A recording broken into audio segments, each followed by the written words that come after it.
Dolo महाद्वीप में पुनर्जन्म लेने के बाद मैं नॉटिंग अकादमी में तांग-सान का सहपाठी बन गया।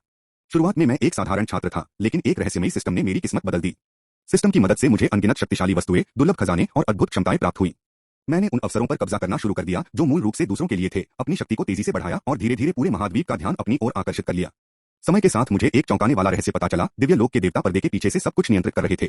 तांग-सान उनका चुना हुआ व्यक्ति था और उसकी सफलता के पीछे देवताओं की योजनाएं छिपी हुई थीं। लेकिन मेरे हस्तक्षेप के कारण उनकी सारी योजनाएं एक-एक करके विफल होने लगीं। जिन अवसरों को वे तांग-सान के लिए तैयार कर रहे थे, वे मेरे हाथों में चले गए। जिन लोगों को वे उसके साथी बनाना चाहते थे, उनमें से कई मेरे पक्ष में आ गए। अपनी बढ़ती शक्ति के साथ मैंने पूरे महाद्वीप को हिला दिया। अनगिनत शक्तिशाली लोगों ने मेरा नाम सुना, अनेक सुंदरियां मेरे साथ जुड़ गईं और मैं उन ऊंचाइयों तक पहुंच गया जहां से केवल एक कदम आगे बढ़कर मैं देवता बन सकता था। लेकिन जैसे ही मैं दिव्य लोक के लिए खतरा बना, देवताओं ने अपनी असली मंशा दिखा दी। उन्हें डर था कि अगर मैं देवता बन गया तो उनकी हजारों वर्षों की योजना नष्ट हो जाएगी और उनके सारे रहस्य दुनिया के सामने आ जाएंगे। इसलिए उन्होंने नियमों को तोड़ते हुए मेरे खिलाफ युद्ध छेड़ दिया।